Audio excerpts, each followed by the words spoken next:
showtime.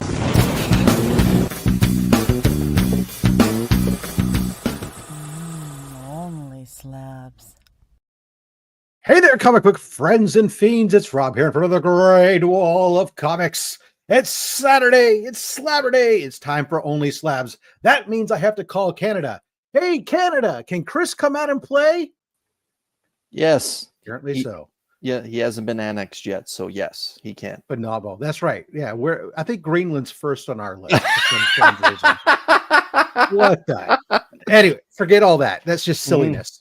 Yeah. Well, we got at least another 4 years of that to go. So, Chris, how the hell are you today? I'm good. Today's going to be a great show. We've had a slight preview of something that's going to be shown, and you know how I feel about that book, and I'm really excited. So let's get into it. All right, is it brisk today where you're at? Come on. It's brisk. Yeah, yes, it is brisk. Yes. I'm using terminology for you. I mean, it's probably freezing for me, but I mean, for you, it's -3, so it's not that bad. It's a bit brisk. Yeah, I'm wearing pants for -3. Yeah, I would too. But then again, I was wearing pants the other day because it dropped into the low 60s here. So yeah. Now you're making it personal again. I don't know what you. It's California, but at least I'm not on fire. Anyways, hey, we have a guest today. We were talking about that. Well, that's not a knock on anybody. That's just a statement of fact. Because some people didn't have a lot of people reach out because a lot of people know I'm in California, and and on the East Coast, people have no concept. The states, we got lazy when we moved west, and the states got much bigger. And people on the East Coast, they just hear California and they assume, oh, it's in the same state. How close are you?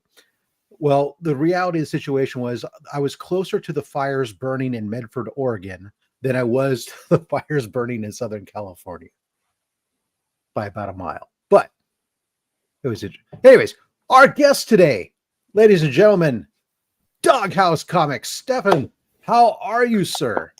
I'm doing very good, very well. I'm in Canada as well. I'm cold as well. So it seems to be a theme. And it's great. I'm looking forward to being on the show. Big fan of yours. So I appreciate it. I'm a big fan of your Instagram and lately digging into some of your videos. Absolutely love a lot of the stuff that you do, and we'll get into some of that here in a second. But we because of my long intro already, we're behind. People are going to riot if we don't play Romper Room. So ladies and gentlemen, here we go. Romper bumper, stomper boo, tell me do. Magic mirror, tell me today, did all my friends have fun at play? Well, I hope they did, because ready or not, Liz Crucius is here. Good morning. Hooray. Matt from Heroes for Hire Comic Club is here. Happy Slabber Day. The beautiful slab footage. I like that. Let's see. Robert Monroe. Happy Slabber Day to everybody. Phil Ailing. Hello, all. Cat Fan Comics Man. Hello, Rob. Chris from snowy Oklahoma. Happy Slabber Day. Let's see those sexy see-through slabs. Marty Olechko, happy Slabber Day from Canada, everyone. Working today, so just lurking in the background. And he drops, as always, the first super chat of the day. Of course, all super chat, all the channel proceeds, channel memberships, the super chats, everything, it all goes to help support comics curing cancer. So hence, the cancer sucks taters. Cancer sucks taters, but slabs are good. All right. Well, this one here, as always, the first one is for you, Marty.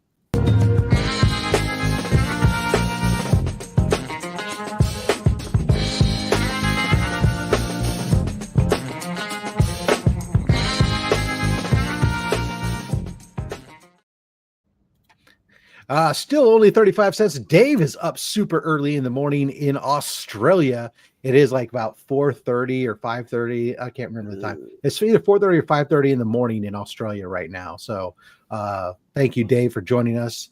The adventurous Joe, you heard Boxing Day, but have you heard of Slabber Day? It should be a national holiday, I think.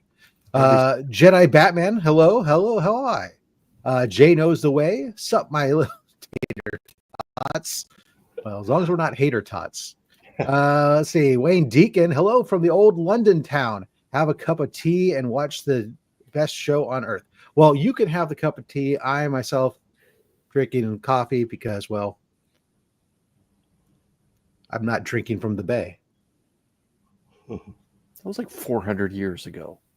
It's 250 years ago. Yeah, that's imperial. I'm talking metric, though.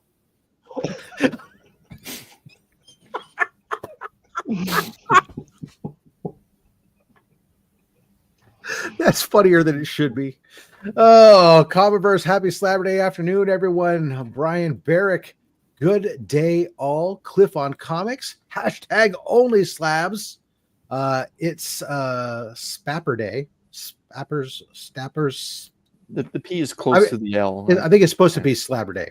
Yeah. JSS Brooklyn, good afternoon, everybody. Jeffrey Castro, hello. Stephen C, happy Slabber Day, henchman. Shop for Comics, afternoon comic book fiends, or comic book family.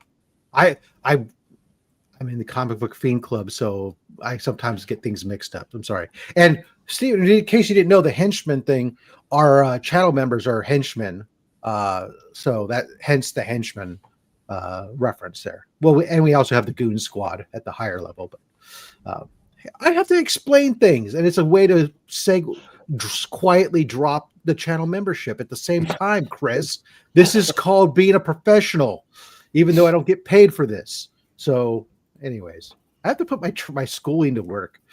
Let's see, Stephen White, hello to you, sir. Happy Slabber Day. Jean Malo, good afternoon, everyone. I'll let you do the French pronunciation. Bonjour, mes amis. Because you know I will butcher. I will butcher it to hell. That's okay. You handle the Spanish. I'll take care of the French. Thank you.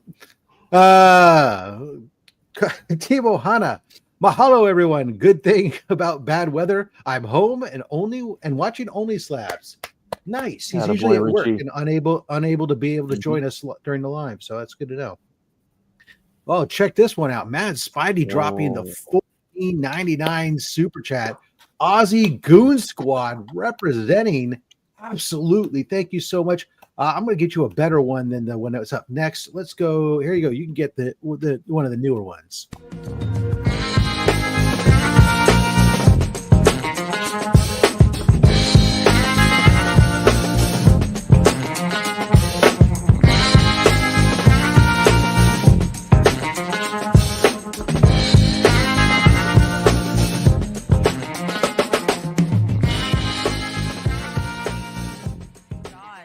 Free refills with that? JSS Brooklyn. Oh, so we said hello, but you get a second hello because why not? Dagger Cards, guys. Dagger Cards, great job hitting your goal on your bike ride to fight children's cancer. Phenomenal job up there. I assume you've been riding through the snow, no less, because why not? Canada. Congratulations. $1,500 for a sick children's hospital. He's a good dude. Dr. Von Hoot, cancer bad, comics good. Thank you very much. This one's for you, sir. That beautiful bean footage.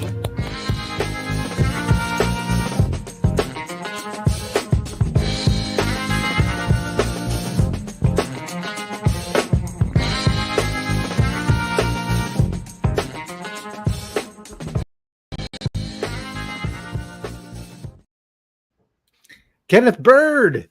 Hello, everyone from Virginia. Let's see here. Who else we got to say hello to? Do we say hello to the real James Willie and not the fake James Willie? Well, we are now. James Willie. Mr. Comics 89, Specialist Comics reporting for duty. Thank you so much. Entropy in Comics. Greetings, community. Let's see here. Canadian Survivalist. Working and lurking. Everyone's doing great. Raging Cajun JD. Good morning, everyone. JD's coming up. He's going to be a guest on the show coming up before we know it. See Crimson Terror 85. Valenrook. Hello, all. The King of Nerds. Hello, all. Thank you for joining us. My wife. Slabs. Let's see here. Trev, the shipping guru. Good afternoon, Rob, Chris, and Doghouse. Let's see here. We have. Oh, I forgot to mention Bruce. Bruce first going to be a guest on the show coming up too. He's on the schedule. If anybody else wants to be on the schedule, you can always reach out to me at robs.fatstacks. We can talk about getting you on the schedule for a future show. Let's see here. We also want to make sure we say hello to everyone. Brian LCS. Hello, everyone. Boom, boom, boom. Let's see, Brian. Happy birthday to Brian, by the way. Oh, yeah. Three good nerds. Howdy, everyone. Hello to you. Robert Monroe, drop that $9.99 super chat. That's right. Happy Slabber Day and F cancer. Indeed. F it in the chemo. Here you go.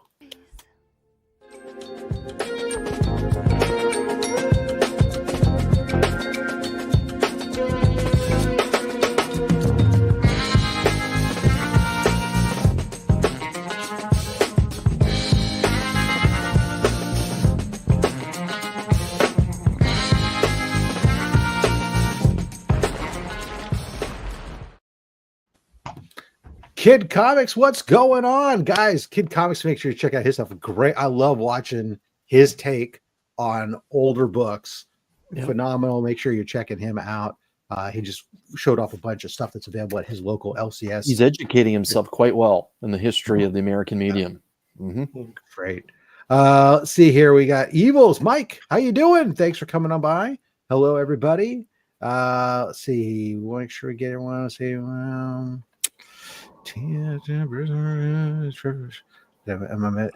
Oh, ladies and gentlemen, Circumstances dropping that 2-year membership badge. That's right. A lot of you guys this year, January marks the 2-year anniversary of the membership. A lot of folks hitting that 2-year mark. It's been with us from the beginning. Thank you so much for that.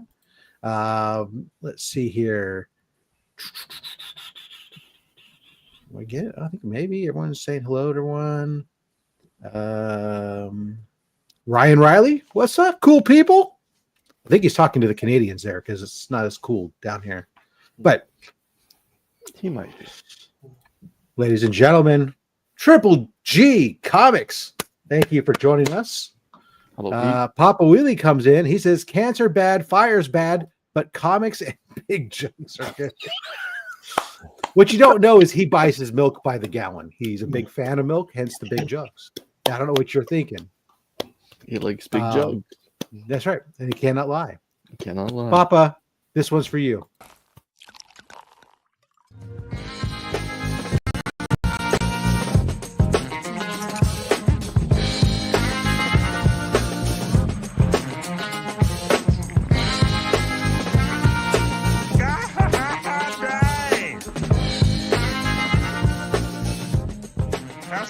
Time I ever asked for anything I really wanted. The super chat Vince Needham checkbox to verify you're over 18. No, they're all PG-13. There's nothing in the. It's PG-13. Trust me. Barely.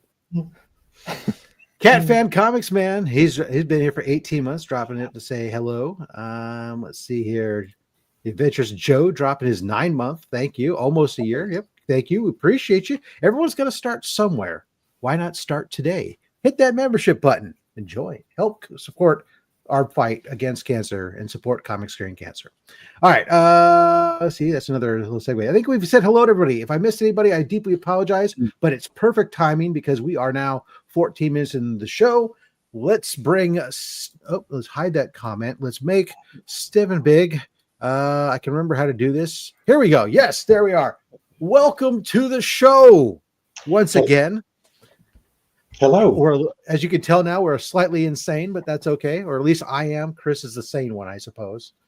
On Saturdays, yes. Yes. Yeah. Before you show your first book, we always like to do our, you remember Cliff Notes. I know the young kids don't know what I'm talking about, but you look like a gentleman who's old enough to remember Cliff Notes. What would you say if you were to read the Cliff Notes of your comic book origin story? What heavy chemicals were you playing with when lightning struck and it imbued you with superpowers of loving comic books? Well, there's a few parts to it. I started off reading my brother's comics. They're much older than I am, and they were buying comics in the late 60s and early 70s, and they were kicking around a lot. They had like horror comics and westerns and things like that, the stuff that they like to read. And so I would read them as a kid, and the covers scared me. I still remember like curling up and not wanting to, read them because it's scary, but not wanting to look away because I was so fascinated by it. And and then when I hit, it was around 1978, so I was about 10 years old. My mom took me to the store, and I saw a 2-pack, one of those Whitman things, and it had Star Wars 11 on one side and Laugh Olympics 2 on the other. And I couldn't believe that I saw a Star Wars comic. Like, a Star Wars had just come out like the year before, and it was all I thought about like all day long was Star Wars. And so I begged her until she got it for me, and that started my collecting as a kid. Like, I started collecting Star Wars comics. That was my very first love, and I collected through the 80s, and my taste changed, and I'll go through it as I'm going through some of the slabs, because when I was doing this, like getting ready for this show, I realized how much of what I do now goes back to like the early days when I first started, and all the things that I loved as a kid, and just being able to buy nicer ones, like the nicer things now. Nostalgia is an expensive drug, isn't it? It really is. So I quit comic collecting when I hit university in the 90s, and comics collapsed, and there wasn't too much going on, and I moved to Ottawa for work.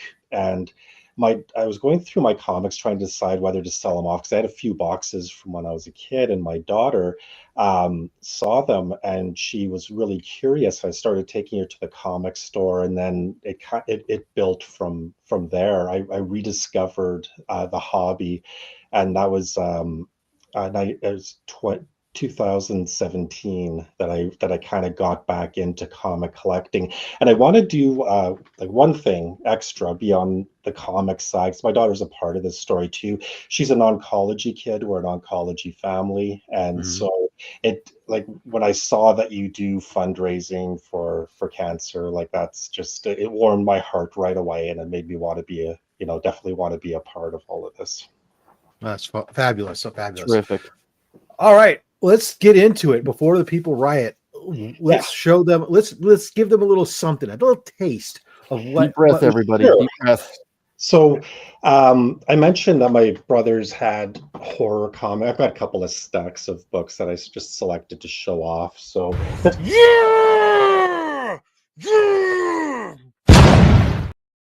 this is not the original copy that I had. What happened was, with the original copy of this book, I wanted to buy back issues of Star Wars, so I took House of Secrets along with a whole bunch of other books to the local comic book shop, and the dealer was nice enough to give me a couple of bucks for the whole stack, so that I could buy Star Wars 8 and 9 and 10.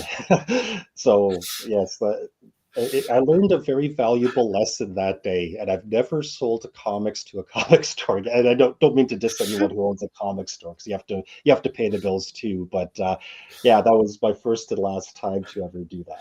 All right, Stefan, before we move on to book 2, you got to show that one more time. I'm a huge fan of Swamp Thing. So Swamp Thing, to me as a kid, along with this is really a unique book.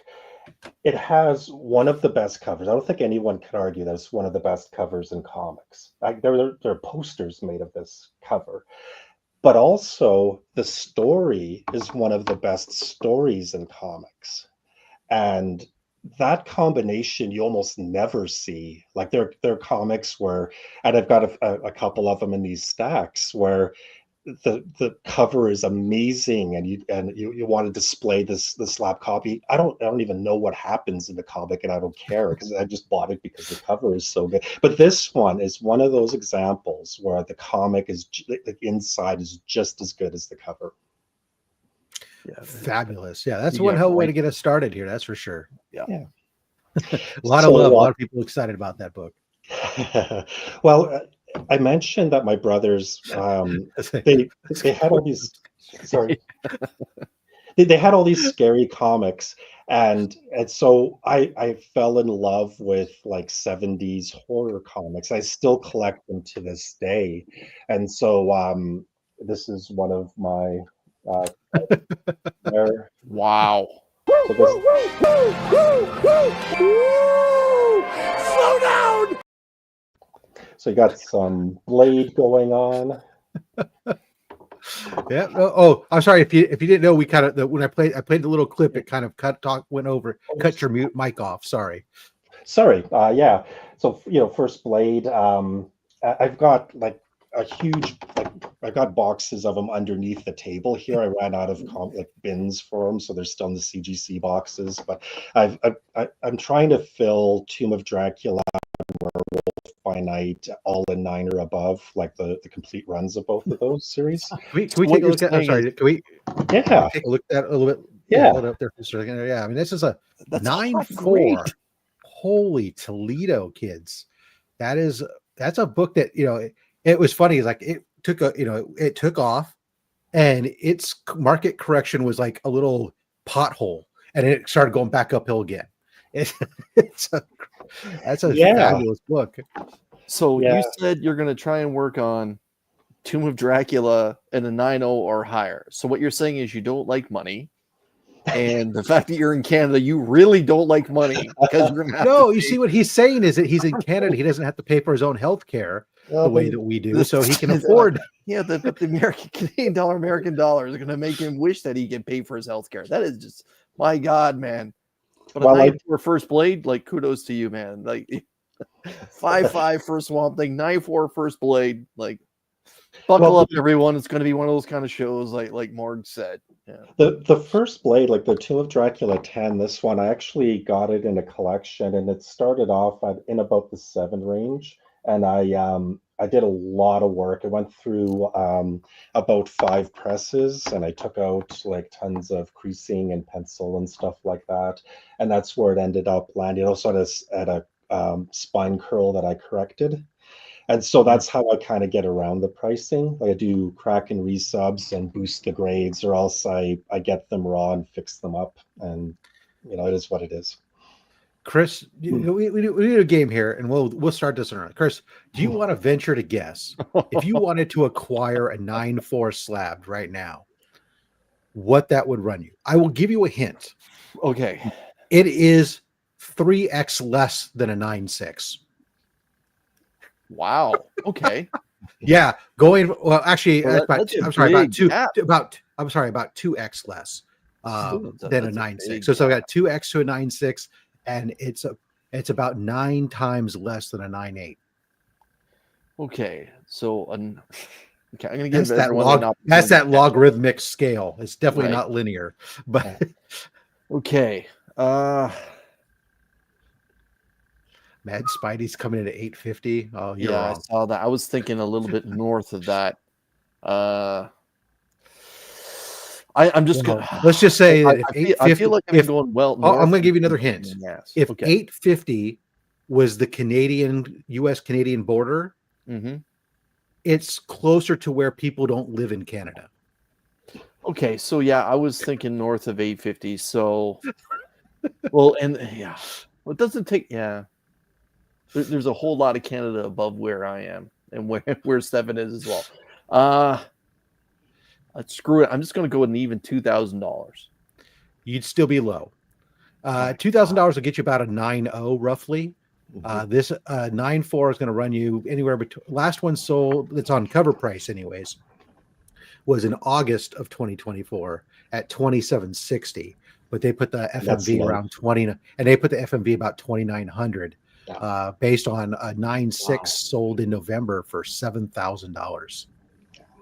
So My goodness, my goodness. Yeah, it's It's a spicy undervalued meatball. now. Yeah, it's a spicy meatball for sure. Yeah, I feel like almost everyone was a little bit south of what we said, and Yeah. and shout out to But Jay. this is one of those books that really shows how things jump, right? You're Yeah. an 898 is, right now about 18,000. 7,000 for 9.6. You're 9.4, you're at 3. You go to an 8.5, you're at 12. And then if you go to your mid grade, if you're down about a 6.0, you're about $700. So in a 5.0 at about $550. So that's if you can find one. I mean, that's what sales were, whether you can find one at that price nowadays, whatever. But yeah, that's the non-linear nature of comics. But hey, there we go. All right, sorry to derail us here. Oh, we had the super chat we have to get to. That's right, this giveaway box bribery money. Thank you so much. So we appreciate that. I don't know if it works that way or not, but we appreciate the support for Comics Great Get. This one.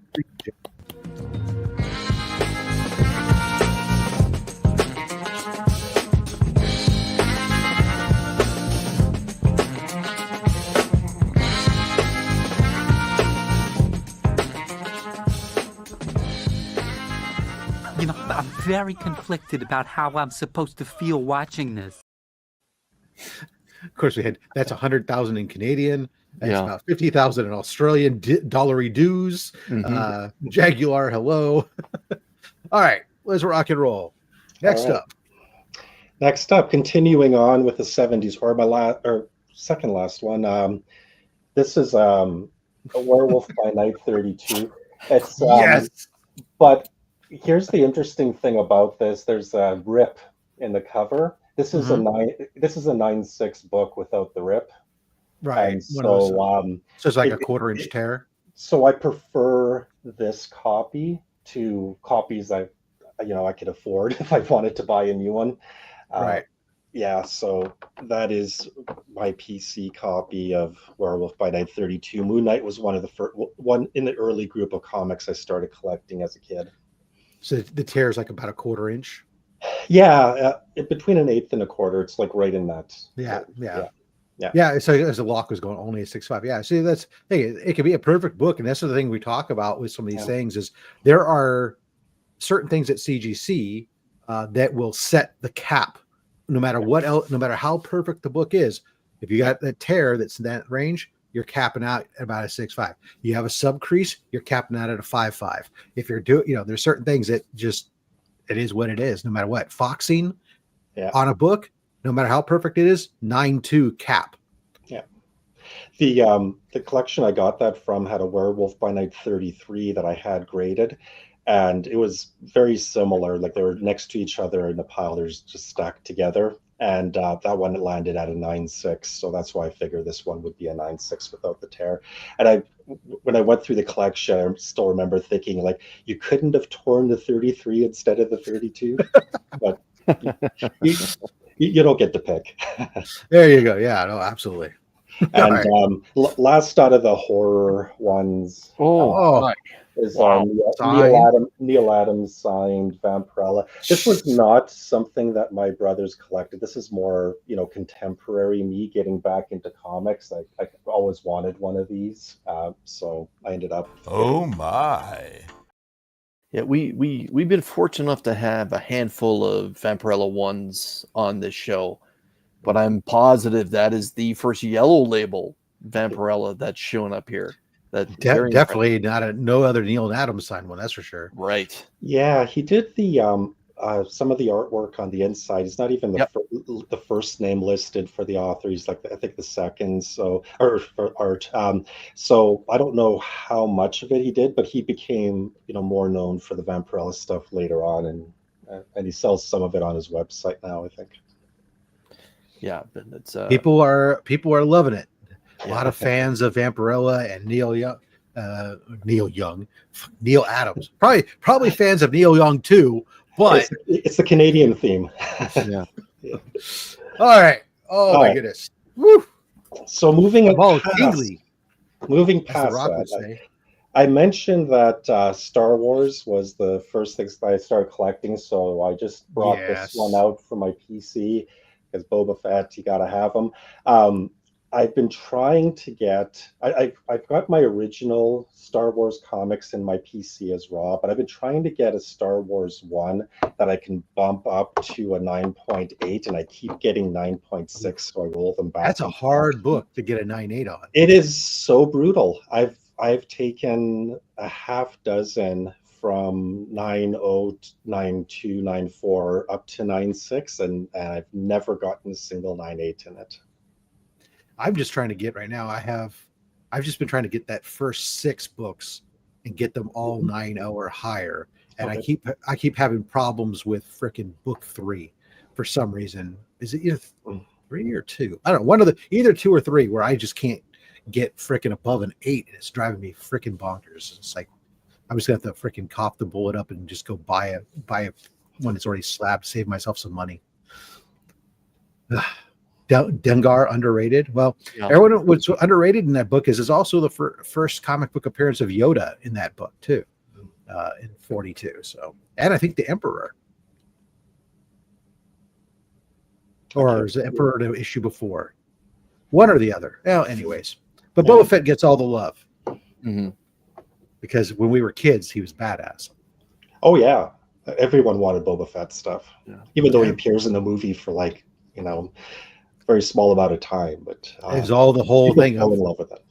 Being told no disintegrations. That was it. That just made you like, oh, dude disintegrates people? What the hell? What a badass. All right, let's rock and roll. IG-88. Yeah. When I was young, another thing that was big at the time that I was collecting comics is I was getting into Dungeons and Dragons. And so I had a big collection when I was young of Conan. So nice. Yeah, it's not the best copy in the world, but it's mine. So I'm happy to have it. I'll put these guys together. These are the ones I don't think there's anything wrong with sometimes getting a nice solid mid-grade book for your collection. Yeah, well, I got it raw again, and it is not a copy that financially was worth having graded, but I did it anyway just to preserve it and stick it in with my PC books. Hail Crumb. Yeah. So my brothers, when I was going through their books and I was first exposed to comics, there were very few superhero comics in there. It was mostly Westerns, a lot of horror. One of the superhero comics that was in there that I have to have a copy with at all times in my collection is 181 Hulk. Oh, and boom goes the dynamite. Oh my God, it's an 8.0. Oh my God. Well, it was a 7.0. This is I did a crack and resub on this one. Oh my God, it looks a video of that. Good. Yeah, it's all right. I think I was robbed actually. This is I'm looking at. I actually get.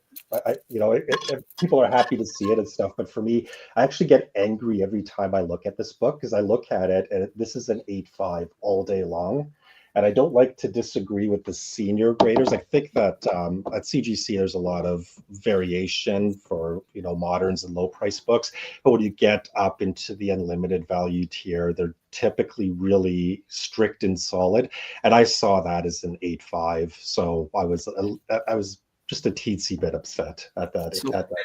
Wolverine. I doubt that character will take off. Yeah, I've never heard of him. So this is why, Steph, I need you to pick that book up. And would you mind reading us what's on the right side of the blue label, man? First full appearance of Wolverine and Logan. I can't read his name, but it's his actual character name. James Howlett. Yeah, that's correct. Mm-hmm. Yeah, I saw the and Wendigo appearance. Mm-hmm. Yeah. So That's, there you have it. I'm sorry about the glare. So good for an 8.0. This is I was robbed. I'm just gonna leave it there. I was robbed. That's an 8.5. There are things like when I got this book, Soft corners. Show you the back. This whole thing was creased. Oh And wow. I put it through the press 3 or 4 times, and I used a ball bearing every time. You can't see the crease anymore; it's gone. But it was like a deep indentation, and with that, it was still a 7.0. So I think it deserved more of a bump than that. But that's just me. Yeah, but the high grade tier you can't keep cracking and resubmitting. It's just I it's you know I gave it like just a small amount of thought, and then I thought, oh no, it's too expensive to keep doing. I, CGC's not making it any easier on us for that either now. no, they're not. What is the percentage they take on a book like that? Is it 2%?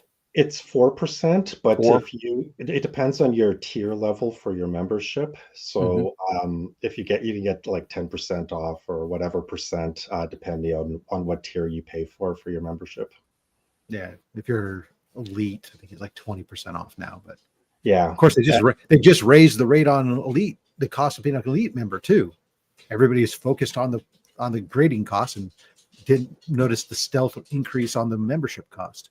I saw someone say not first appearance 180 was so 180 was so first full appearance. Yeah, the tag properly denotes that this is the first Yeah. full appearance, Yeah. and it's also the first cover appearance. Nobody debates that.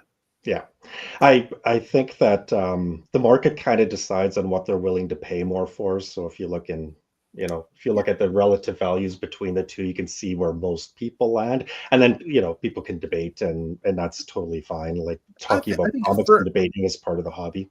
I think pretty universally, first full appearances are typically more valuable than a cameo. I can't think of off the top of my head any first appearance that's a cameo that's more valuable than the first full appearance. Dark Side? No, I can't either. No. The Jimmy Olsen book? I don't think that Jimmy Olsen book isn't worth any more than the Forever People. Okay, in the same grade for grade. I don't think that was more of a question than if it is, it's like minuscule. But yeah, so Fantastic Four 48. Okay, maybe. Yeah. But but they're definitely few and far and in between. Yeah. That one's weird because 49 I think has the better cover, but 48 has more value. I think Dave is just correct. Get both. Yeah. Just get both. Yeah. If you can't decide, then just pick them up both. Yeah. Anyway, all right, we're rocking and rolling. Yeah. Another title that was a superhero title. Some of the few comics was Tales of Suspense, and this one they had most of the yellow suit, including 39. That comic ended up being stolen when I was young, unfortunately. So, but I have read raw copies of all of that in my youth, and I remember loving Iron Man and being really bored with Captain America when I was young. And I don't know if it would be any different now. I haven't reread it for a while. I've been working on my TOS run basically I started because I'm more of a Captain America, so mine was starting from where Captain America comes into the title through, and then of course now I'm working. I went through the first 25 Captain America singles, all high grade slabs, and now I'm working on the rest of the 100 to 200 run in Raws. But it's not bad. It's fun. I like it. I mean, it's not as fun as a read as Invaders is, but there's a decade of difference in time almost, and the difference in writing from the Silver Age to the Bronze Age is pretty stark. Yeah.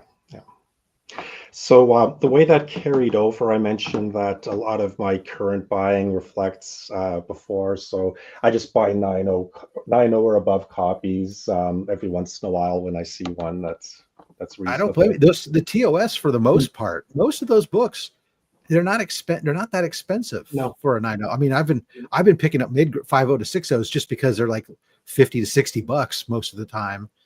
Maybe $75, and I'm fine with that for what I'm doing. But even a 9.0 is, for most of those, is between $100 to $200.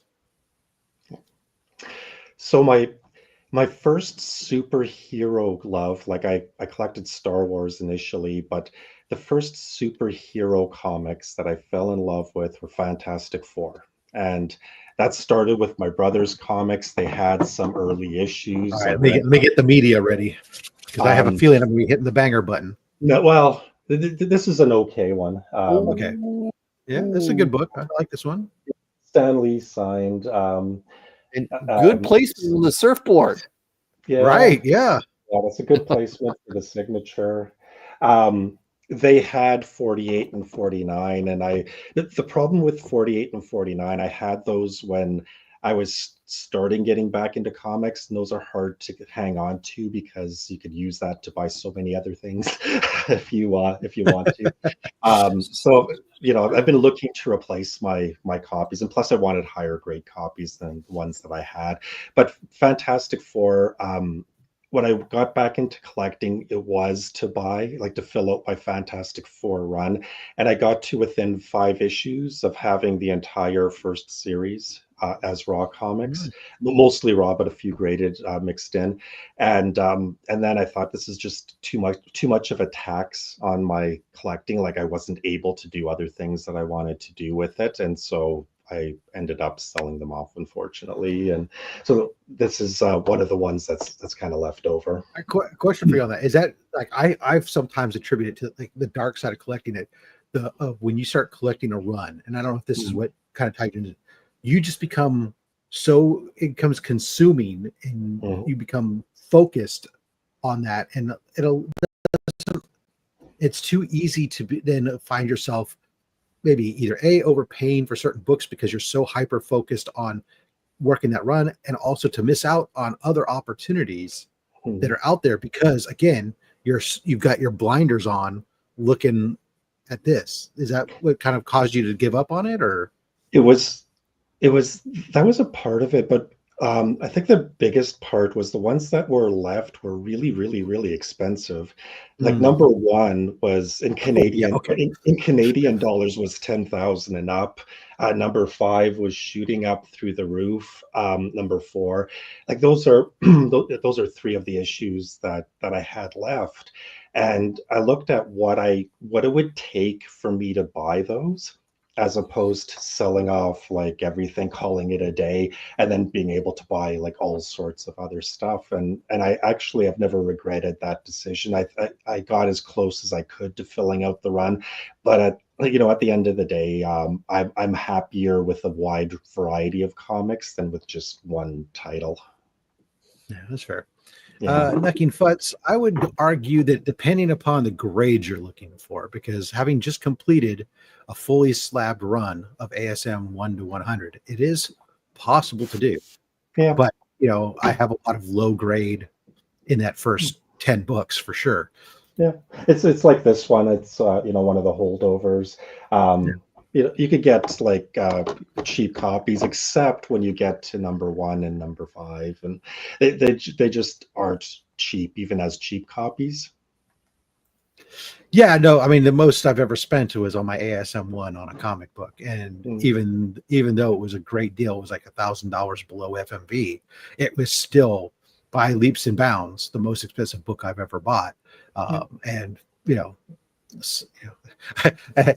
I'm still think every time I think about other books, sometimes I go, nope.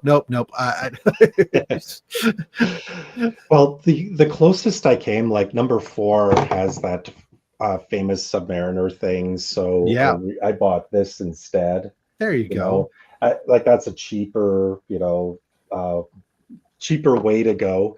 But I also really loved Submariner. Like when I collected Fantastic Four, I read most of them through Marvel's Greatest Comics when I was young because I couldn't afford the back issues, and they went back like really far, like right into the early stages. So I read like most of the stories, and Submariner was one of my favorite characters, and so I started buying like Golden Age stuff. Nice. Yeah, this is a great Golden Age. I love the Golden Age Submariner books. I think that the design and the art on them is perfect and just great. But even the Silver Age run, I'll tell people, because I did for a while. I was working on it before I turned around and sold it off. It's a very reasonable run to get relatively, those VF raws and stuff It's a run that you can pick those up at a very good rate. I found anyways, and it's just like Aquaman for DC. There's not a lot of love, and despite the fact the movie gave it some hype, obviously the reception for the movie, much like Eternals, has made those books super affordable now. Yeah. What year was that release, Stefan? This was 1948, December 1948. Okay. Submariner 29. So you guys are Peanuts #1 7.08. Yeah, but I'm not. I'm talking about Nucky Fudge. I have a 0.5 ASM1, man. Let's see what was close to finishing his Submariner run. Good for you, Submariner Spiky. Nice cover. Kenneth Bird. I like to hear from you two guys all the time. Not support you when you do slap with a week on slab. Yeah, I support you both. You guys all the time. Let me know. Your giveaway from last week is in the mail. I saw it, Kenneth. For some reason, it's delayed in Virginia, so it's in your state. All right, cool. Cool, affordable books. Invaders 1. This is halfway. Chamber. Yep, this is halfway. Okay. Well, phenomenal. That's perfect. And we will pause here for station identification. You're listening to the Rob Fat Stacks. Wait, no, sorry. Let's see. Hashtag. We'll make this easy here. Something like that. Add as present. Share screen. This thing. There we go. Ladies and gentlemen, you're in the doghouse. So let's go ahead and hit hashtag doghouse. That's going to be our hashtag to win in a moment. If you don't know what's going on here, you type hashtag doghouse in the comments. In a moment, we'll be spinning this. It'll grab a random comment, and we're going to be giving away 7 books from our giveaway box. And then we'll do this again at the end. What giveaway box is that? Well, if you don't know, it's been called by myself and many others the best weekly giveaway box on YouTube. So we've got everything from some modern variants to Silver Age and Bronze Age keys and everything in between there and there. Sorry, no Golden Age. But let's see here. While we're doing that, let's talk about what's coming up. Chris, coming up for yourself over on the Comic Event YouTube channel. What's in the queue, sir? This Wednesday will be Show Us What You Got, the live new comic book day hangout, where everyone and anyone is invited to join the open panel to show the new comic book day books they picked up or new books that they have for their PC. I'll also be continuing to stack and compound the Comic Army box giveaway, which features a whole bunch of books, including that Action One homage, beautifully done for Geiger 10. And so looking forward to Wednesday, everyone. The thumbnail is up. Make sure you swing on by, check it out. Awesome. Stefan, how about you? What's coming up in the queue in the hopper or recently released that people should go check out over on Doghouse? By the way, guys, make sure you sub him up. It was only around 600 plus subs. Let's get him a few subs there while we're at it. What's coming up for you, sir? For what's coming up for me, I have a high value tier shipment that was supposed to be here today, but it's coming on Monday. So I'll shoot a video. So late Monday or else Tuesday, that will go live. And it features some Mark's Jewelers ones that are comics that I worked on. So you could see how I did with that Kraken resub, and along with a bunch of other, nicer books. And if you find my channel and you go back through it, I recommend going to a post or a video that I made a long time ago, and it talks about the early days and how I filled out my Star Wars run. So there is a video on Star Wars in my channel if you're looking for something to watch before that and you're interested in checking it out. Awesome. All right, yeah, guys, the links are down below. Of course, a couple people dropping the links in there. Also, the links for Chris are down below as well, so make sure you're checking that out. So for myself, of course, we'll have Monday mail call. Thursday, guess what? My CGC submission that has been there since August was released from prison. So it's finally here. It's a nice vintage tier.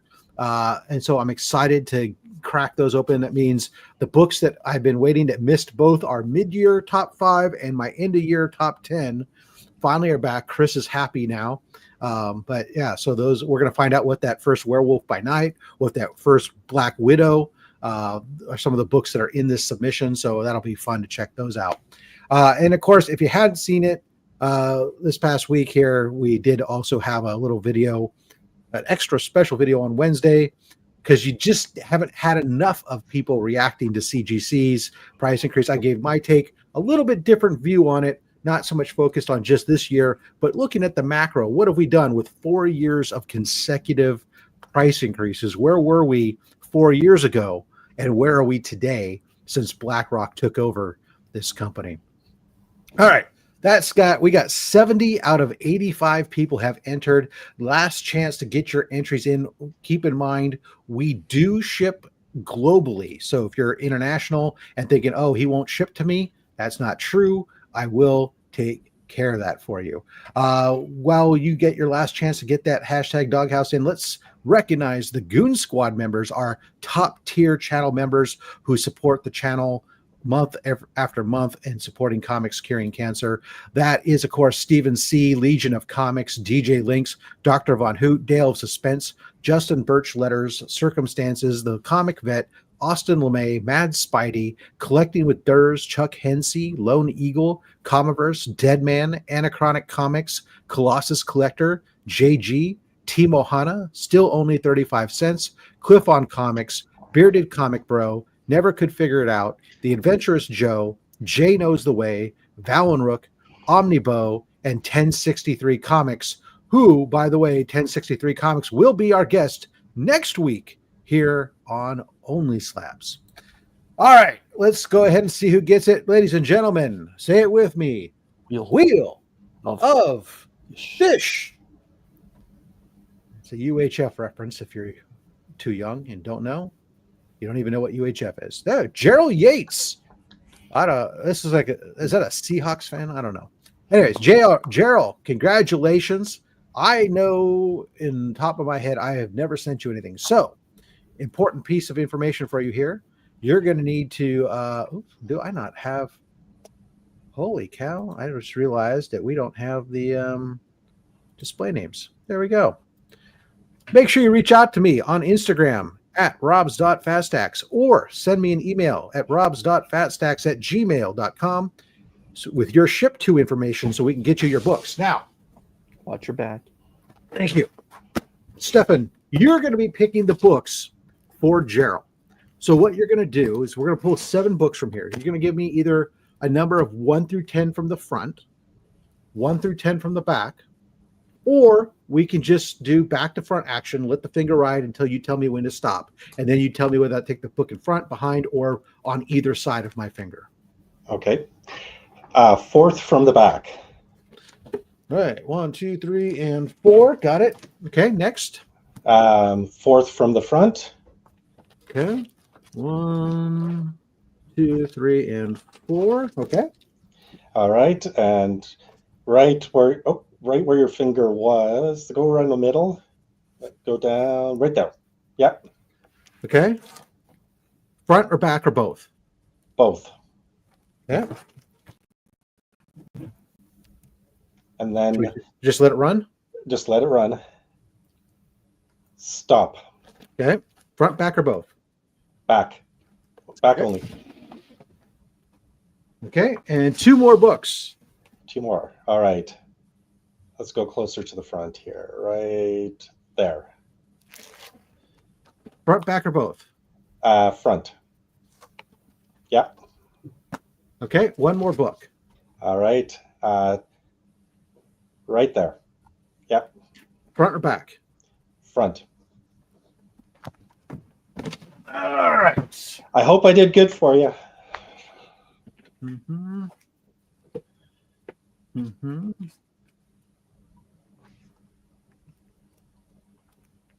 You don't have to stack them, you know. You can just show them. I like to reveal them in a certain way. Yeah, I know. All right. First up, ladies and gentlemen, first issue, Super Pro number 1. NFL and Spider-Man, greatest combination ever. Nice. Next up, modern variants. A Zerdy variant. The one of the Savage Land Rogues. That's a gorgeous cover. Very nice. You even get the clear backer board with this one. Look at that. Yeah. This is true. All right, let's carry on. He's never seen it. Yeah. We got Thor 311. Very nice. We have Thor 305. All right. From the current run, this is a limited to 500 copies printed.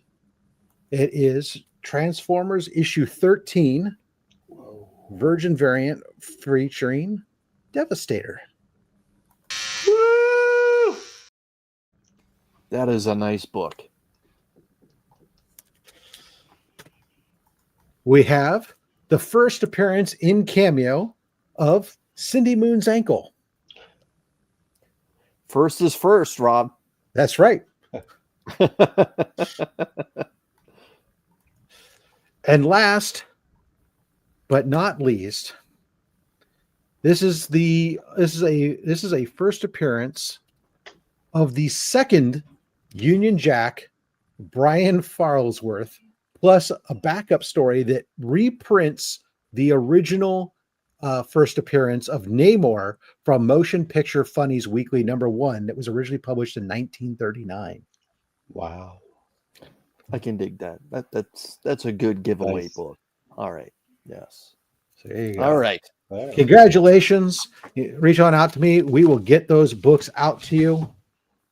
Yeah. And we'll give away another set of books here, of course, in probably about 45 minutes or 45 minutes. So make sure you stick around. Sometimes they are just good books that I like. They're They're solid everyone books. causes anxiety.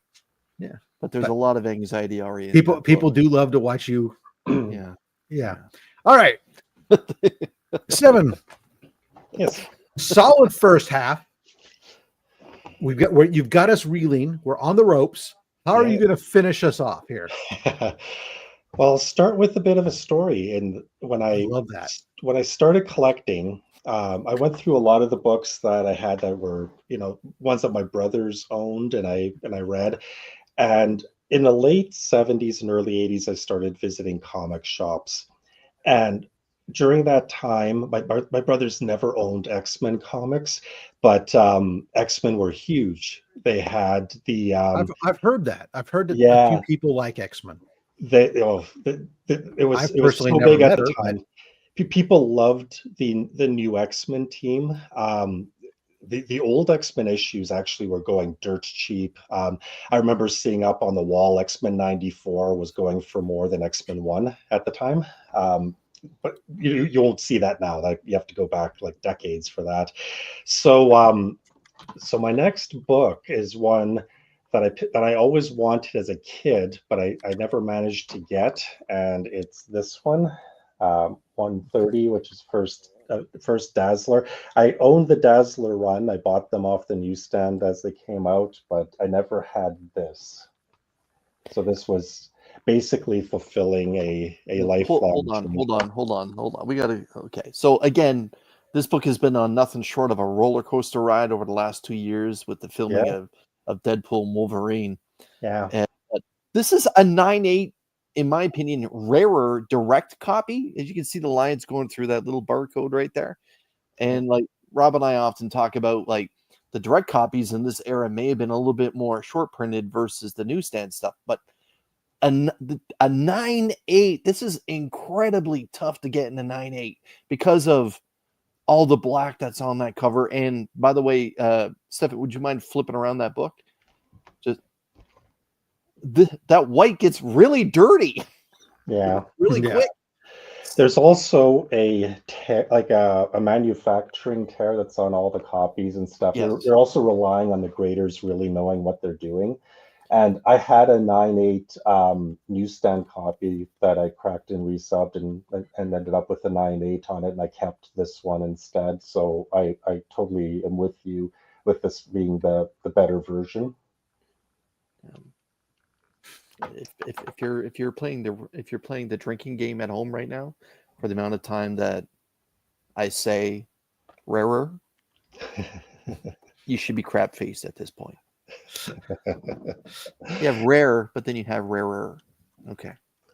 And this one I got because it's this was basically the hot comic when I was young. So this is pure nostalgia for me. We should talk. Let's talk about the whole Dark Phoenix run is just like that was what people were reading when I was the heaviest into comics I've been in my whole life. When I was young and completely absorbed with them, that was the thing that everyone wanted. Stefan, let's bring that back up for a second because I want to talk about this because we don't get a lot of the red label, and a lot of people may not know the red label on this. Of course, this is from the first. This is one of the first labels for CGC, and this was okay. What's the color on the label? Exactly. Thank you, Gene. This Same is color as the sides, if you could see it. So this is their first slabs, their first labels, and this was their essentially was their modern, the cheapest, lowest level tier books. Got this red label, and then the blue label was your next step up on stuff, and then eventually this became rolled into the blue label, and the red color went away. It has nothing to do with being signed. That was the red was a CBCS, was originally the verified stuff. It's just exactly the same as a blue label. It just had to do with the fact that the book was their a modern sub $200 value tier book. And people do seek these out. The belief is that pressing was less common back then, so you could get a grade bump and stuff like that. This is a 9.8 copy, so there's not much point to it. There's you don't think you can get a 10 out of it? That sounds that's quitters talk. If I was at a convention where one of the CGC senior graders was there, I would actually bring this along and say, "Is this a 9.9?" That would be the only scenario. If they said yes, that's the only scenario that is coming out of the case. Yeah, exactly. No, I have one I picked up just when I found like a 9.4 Spider-Man book for it was like 20 something bucks. So somebody was selling it for. I was like, oh, it's not a key or nothing, but I'm like, oh, I just want to have one of these labels in my collection for now. And at 20, 25 bucks, how can you say no? It's just great. Yeah, it's all natural 9.8. Absolutely. Mm-hmm. So as a kid, that's the stuff that I wanted. As an adult, it changes. I still love X-Men. I buy more X-Men than anyone else around. Like I buy tons of X-Men comics because I was so in love with them. Like for as long as I've been into comics. So adult me wants stuff like this. Oh, sweet mother of God! Hold on. Wow. Yeah! Yes! Yes! Yes! This one you thought all the bangers were done. What? This is the most important X-Men book because you can't have any other X-Men book without it. It is the most important. It's the first, and that makes it important. If you're reading it, you're better off having a slab copy. It's not the best read in the world. Oh, no. But it definitely is a good one. So for the next one, it's also an X-Men book. I have a story that goes with this one. Back in 2021, comic boom was happening. Prices were going up on everything. And so I was watching like Comic Tom videos and stuff like that, and seeing what was going up in price and going through my boxes and just pulling things out and sending them to Comic Link to send to CGC and then sell them off. And I sold, like, there were some like Star Wars comics. There's two of them. I think it was 42 and 43, which are nothing comics, and they hit 9.8. And one went for like 1,200. The other one went for 800 US dollars. Like, it was just ridiculous at the time how much comics were going for. And I kind of knew that comic prices weren't going to last. Like, I'd lived through the 90s, so I was expecting a drop. So I was trying to figure out what to invest in. I decided, well, I'll invest in Silver Age stuff that I thought was that I really like. And so with the part of the proceeds from that, I ended up getting this comic. It's X-Men number 59.2. And this comic was famously, the sale where I bought it was featured on Comic Tom's list as one of the hot sales. Look at how much it's going for. Now it's worth like less than half of it. It's worth about a third of what I paid for it. But from my perspective, like the two comics that I traded in to get this one, I would have taken $10 for. So to me, this is a $10 comic. And so I could even send you, like, if I don't know if you can put it into videos something, if you're interested, but I can send you. I took a screen grab of Comic Tom showing off this one with a price tag of, I think it was $16.27 or $57 or something. It was just like the highest price ever paid for a 9.2 copy. And so you never want to be featured in that way on Comic Tom's list. It typically means you've made bad life choices along the way. But in this case, I didn't care that much. Well, depending upon when you acquired it and how much you paid for it, it's like, yeah. Like for me, there was nothing that was cheap in 2021. Like, it's fine to send things in, but I had to make decisions. That actually leads me to the next two. Like, what I was buying a lot of was like Stan Lee signed modern comics. Nice. And so I was buying stuff Campbell like and Stanley. Nice. Yeah, I bought, like, I've got like a stack of these things, basically from books that I rolled at auction, because I was going through, like, in some cases, my dollar bins and sending them off and getting hundreds of dollars. But I can't, I couldn't find anything to buy that was cheap or that I thought would maintain value. And I figured, well, what are the odds of Stan Lee signed slabs going down? And the answer in retrospect is pretty good if it's a modern slab. So yeah, but at least they still, depending on what you paid for it, they still at least have some value, just simply because there's no more influx. The supply is now capped. Yeah, but there was such a big supply. Like, I also got this. I didn't say it was rare. Oh, there you go. So I got this one as part of that. I was on a Stan Lee kick for a while. Like, I was getting Stan Lee signed books a lot. So this one is a good one too. Great Scott! The Green Scarlet Witch. Yes. Yeah. The Emerald Witch.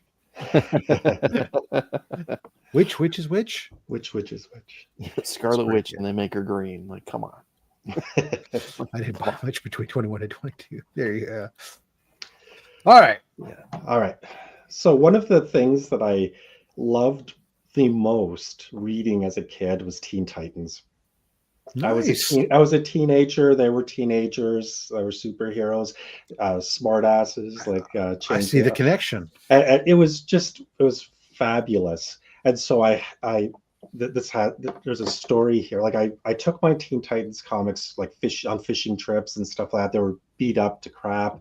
I had the bright idea, because the spines were getting so bad that I would reinforce them in advance. So I put tape on the inside, and so all my Teen Titans, the original ones, were wrecked. And when comic stores were closing out in the early 90s and they were, like, really struggling, I went for a last trip to the local comic store, and they had a table out front, and they're selling sets of comics. And there's a complete, like, 1 to 30 of Teen Titans was $10, and they had a Silver Surfer set, 1 to 16, the whole run, and high grade, also $10. And I picked the Teen Titans. I had $15 in my pocket. I said, "Would you take $15 for both?" And they said, "No, you have to pick." So I picked the Teen Titans. So this was the grade that they were in. So I definitely was not the best move I've ever made in my life, but I do have Teen Titans comics. It's still a desirable book there. It is a desirable book. First appearance. Yeah. There's absolutely nothing wrong. I was going to ask you, Stefan, before you moved on from that one, we do have a few DC fans. Would you mind reading it to us on the right side of that blue label? Yeah, this will be first appearance of Deathstroke, right? Yeah, first Deathstroke, the Terminator, and is it Slade Wilson? Yes. Yep. Yeah. Slade Wilson as opposed to Wade Wilson. Yeah, that's why it caught me. I forgot that his name was so close. Yeah, which is funny because that you got Deadpool, being essentially a commentary or a mockumentary of Slade Wilson, but then later on in Harley Quinn in the New 52 era, that they turned around and introduced Red Tool, who was a new parody of Deadpool. Yeah, forgot about that. You're right, Rob. Yeah. Interesting times between Marvel and DC. Yeah, Mr. Liefeld having fun. Yeah. So when I was getting back into comics, and I decided to stop doing Fantastic Four exclusively, one of the reasons was when I looked at what had come out, like all the things that I had missed along the way when I was doing other things in life, I ran into comics that I kind of really thought were amazing, and this one is one of those examples of comics where I love it for the cover. Mm-hmm. This is one of the comics that I wanted more than anything, and I'm so happy to have in a 9/8. It's one of the best covers I've ever seen on a comic book, and in terms of what happens inside, I don't know and I don't care. I don't think anybody knows. Yeah, to me, this is all about the cover. Like so is the price that it sells for. It's all about the cover on this. This is not a inexpensive book for a modern book. This is a pretty pricey book, and it's all about the artwork. It really is. And so this was one of the ones that I wanted to get. And here's another example of a book that I love. Like these two comics were, I'd say, at least 50% responsible for me stopping collecting Fantastic Four exclusively, just wanting to have things like this in my collection that I love so much. Of course the Batman Harley Quinn book, that's of course Alex Ross goodness, and the first Harley Quinn in the regular DC continuity. Harley Quinn is an odd one, because like Harley Quinn is an old it's a mythological figure, but it's also a superhero that appeared way back. There's a villain. Like Harley Quinn is a mischievous figure in mythology, and so the modern version is Harley Quinn.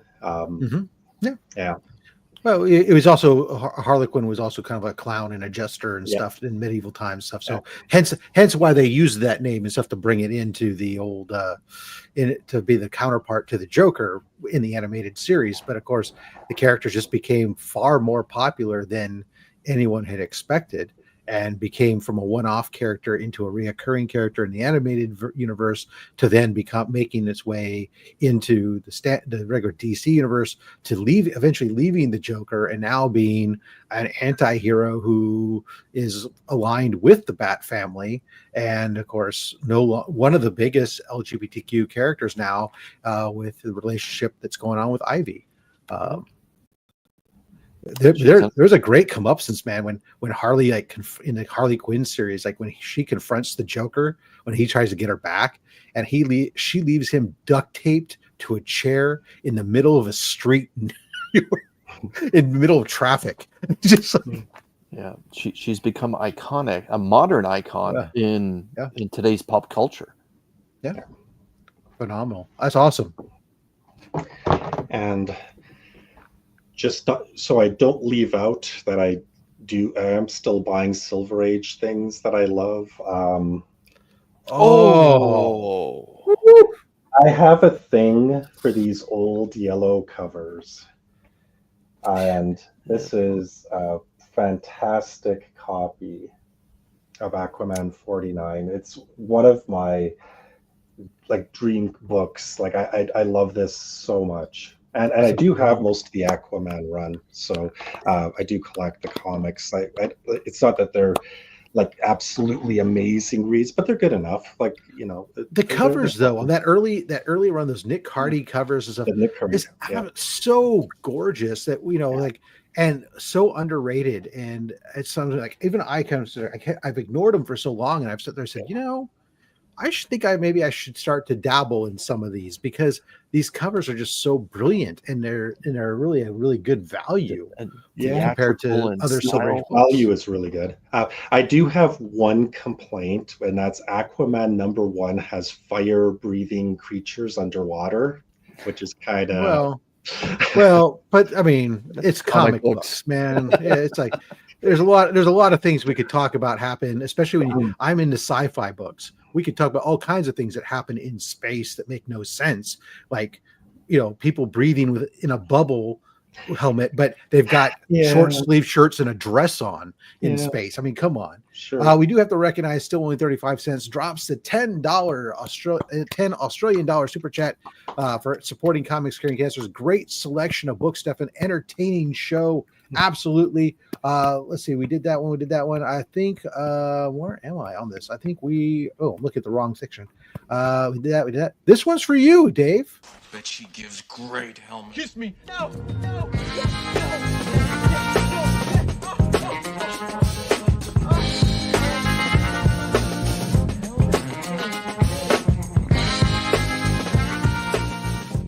Hard helmet, black. You need it on the bridge, sir. Knock on my door. Knock next time. Of course, Mad Spidey recognizing the love for Aquaman 42, the Manta cover, the second appearance of Black Manta. I'm assuming is what he's referencing, that we did both Chris and I have fallen in love with.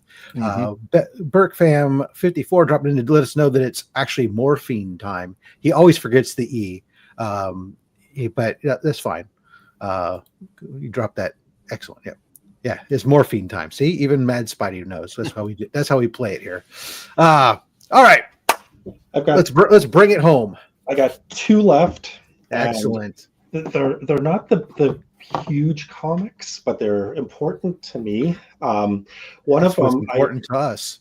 The last few comics were comics where I love the cover and I don't care what happens inside. This is the opposite. Well, kind of the opposite. The cover is still fine. If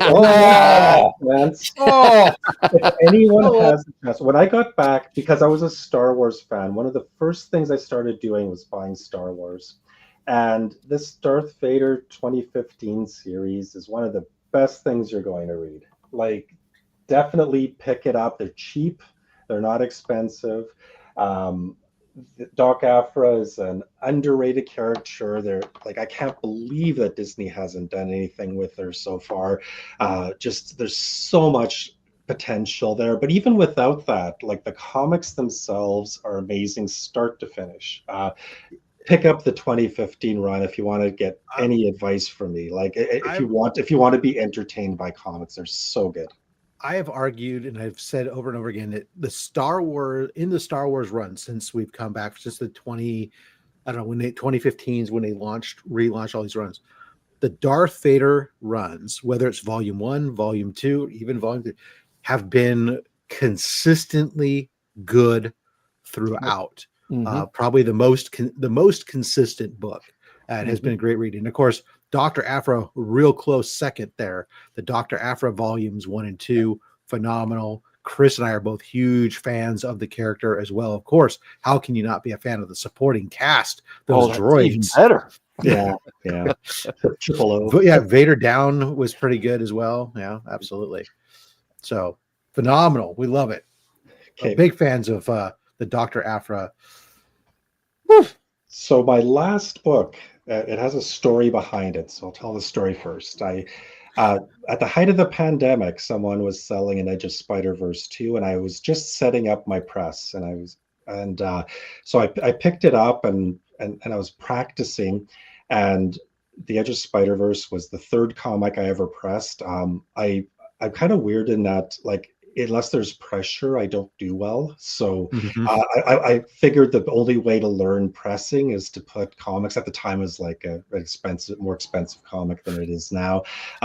So I put it through the press. It was the third comic I ever pressed, and it came back in 9/6. And then I got better at pressing, and so I cracked it like a year later, and it came back and resubmitted. It came back in 9/6, and I thought, oh, I don't remember seeing a flaw.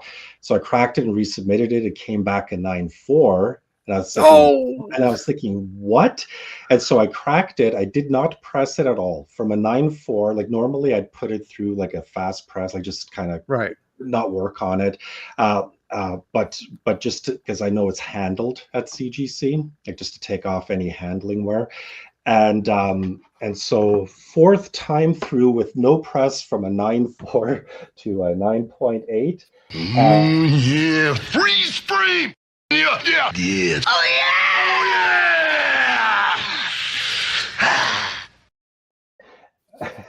And I've had like probably close to a dozen 9/8 copies from Kraken resubs, but this is the copy that's permanently in my collection because of the history behind it and the close 4 times through. That's and the close a lot of money. Start of pressing and all of that stuff. So it has big memories for me, but it doesn't have that type of attachment to anyone else. It's just a comic to anyone else. So I think I'll just keep it.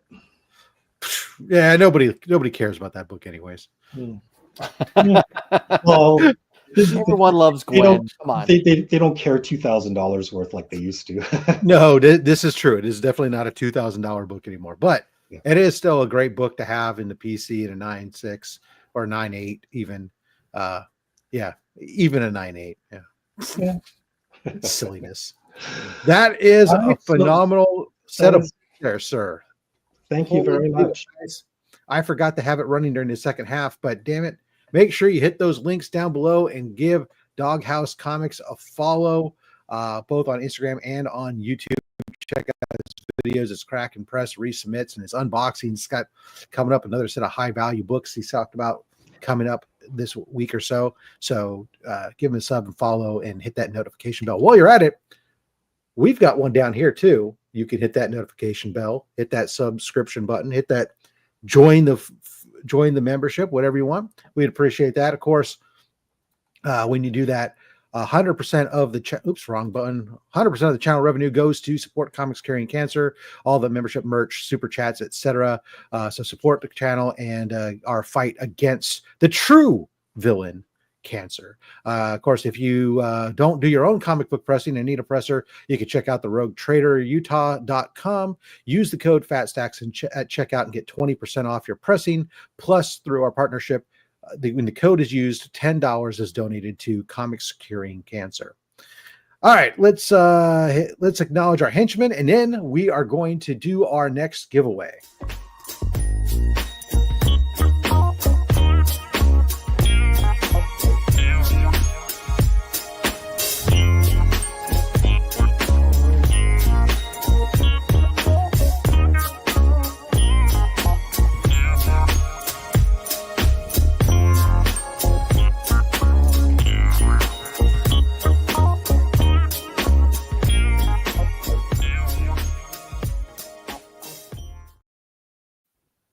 All right. Thank you. Timo Hana says, yeah, smash that like button and join the fight against cancer. Thank you so much. Nucking Futz, thank you for subbing. And let's go ahead and bring this up. Guys, bam, hashtag cancer sucks with an X. Go ahead and hit that. And that's going to go ahead and be your entry into the greatest giveaway bin on weekly giveaway bin on YouTube. We'll go ahead and pull 7 books for one lucky winner and get those shipped out anywhere in the world. So go ahead and make sure you enter no matter where you're at. I want to again thank everybody for coming out. Thank you, especially to Stefan, for coming on the show and bringing in these books. And I can't wait to have you on again down the road. The whole time I'm watching some of the books on your wall behind you. Absolutely loving it. Man, I hope you'll consider down the road joining us again.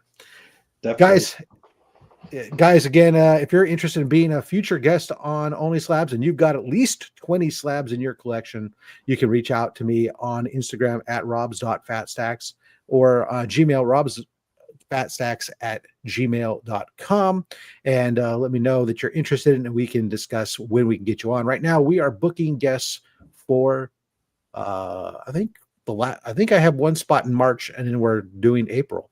So there we are. It seems like it's far out, but it's already mid-January. It comes up quick. It really does, especially when you're doing live shows. That's always when I'm reaching out to guests, like booking people 3 months out, and it always seems like, oh my God, what am I know what I'm doing in 3 months? But before I know it, for me, it's like, oh my gosh, here we are. Oh, loving it. 49 people here in the so far out of 71. We'll give you guys just a moment more. Another minute to get those entries in there for the pool. Let's see, we've said that again. Next week, joining us, 1063 Comics, who, congratulations, just passed his 2,000 subscriber mark. Congratulations, 1063 Comics. He'll be joining us next week with his first appearance on Only Slabs. All right. I did say a minute, so I'll give everybody another 30 seconds. Anything else anyone's got they want to add to the message there about what's coming up or announcement, important bulletins? I will. At the end of the month, at the end of January, be paying attention. The first Comics Curing Cancer mini event of the year / rollover from last year, Fable. And his amazing friends will be doing their show. They got, you might recall, they were originally part of our lineup for the 2024 event, but due to Nick from Comic Culture, his brother passing away from cancer, ironically, and unfortunately, mostly unfortunately, they had to postpone their show appearance and their show. And so this is their makeup show is going to be kicking us off here in January.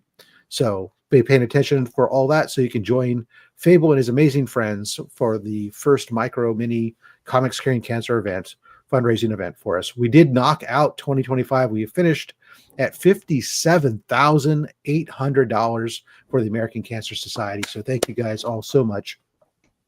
Can't wait to see you guys all at Heroes Con as Comics Curing Cancer is tabling again at Heroes Con. All right, let's we got 53 out of 73. 20 people said, I don't want free comics. And I said, I respect your right not to take my comic books. So here we go.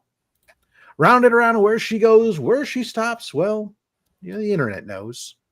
And the winner of this go round is boom, Collectibles to Astonish. Nice. Congratulations.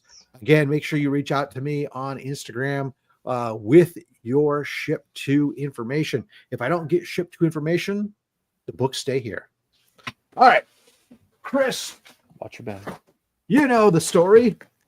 What books are we given to Collectibles to Astonish? Let's go 3 from the front, 3 from the back. 1, 2, and 3. 1, 2, and 3. Okay. Let's let it ride. Stop. And just the book towards the wall.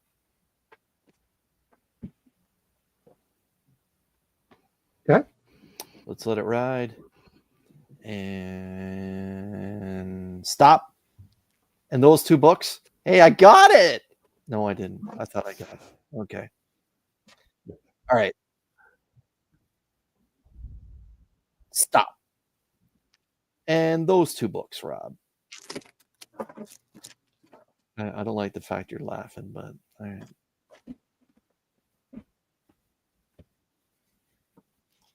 right. There better not be a jungle action in that box. Oh, there is. God damn it. I'm already getting upset. Sorry, give me just a second as I put these in the... Oh, all right. I see. Yeah. I see what you did there. All right. First up, some polybag goodness. Don't worry, it's not X-Force. It is Marvel Age 118 It includes a sample Marvel Masterpieces trading card inside. Oh. It's the 30th anniversary of the Hulk. I think that's like 90. Who knows? Marvel Masterpiece trading card. Those are popular. 93. The Amazing Spider-Man 53. You got the Derek Chew variant. Come on, Dave.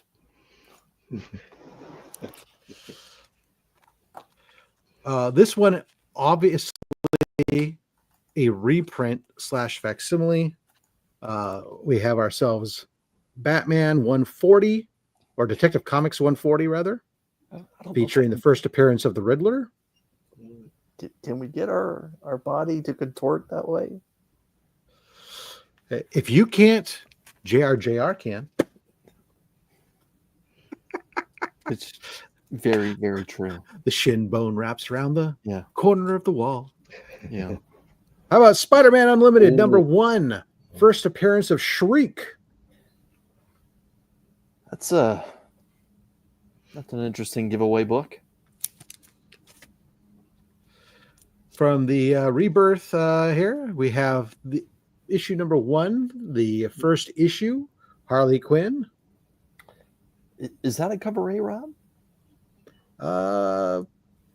Yeah, I think it is. I can't remember if it is. I think this was the cover A, and I think the Amanda Connor was the cover B. Okay. So okay, I think it's got a Sienkiewicz flavor to it. I'm not sure which one of these ones to blow your mind with first. Well, let's just do this one.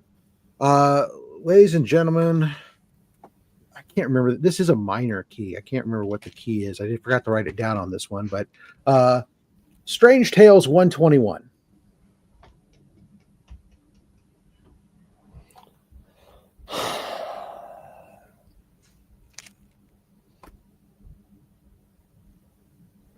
Chris, do you like newsstands? From time books to time. from From books, books from the 80s, yes, late 80s. Yes, I do. Do you like Spider-Man? I've heard of him. How about Redheads? That's more your thing than my thing. How about wedding issues featuring the newsstand wedding of Spider-Man and God, Peter hit me! Yeah! Ow! and Mary Jane in the wedding special, the giant size annual. Phenomenal. I don't know why I do this show anymore. Congratulations. Those are some spiffy giveaways. And that's why we call it the best giveaway box, weekly giveaway box on YouTube. Yeah, I do love that. Actually, oh my God. Hey, Marvel, put this back. Make things right. Stop being jerks. Giving it away. And maybe we'll do something about it. Damn. Classic Human Torch, Strange Tales. Then we're giving away Peter and MJ's wedding. That's going to do it for us this week, ladies and gentlemen. Thank you for joining us again next week. 1063 Comics with us for our next episode. Stefan, of course, thank you so much, everybody. Hit those links down below. Give them a sub. While you're at it, why not sub up everybody in the chat? You've been talking to each other. Click each other's links and go sub each other up and make this community complete. And until next time, make sure you collect what you want. Don't listen to anybody else, including me. I'm just a fat man with a fat stack of comics and a fat opinion. Thanks for watching.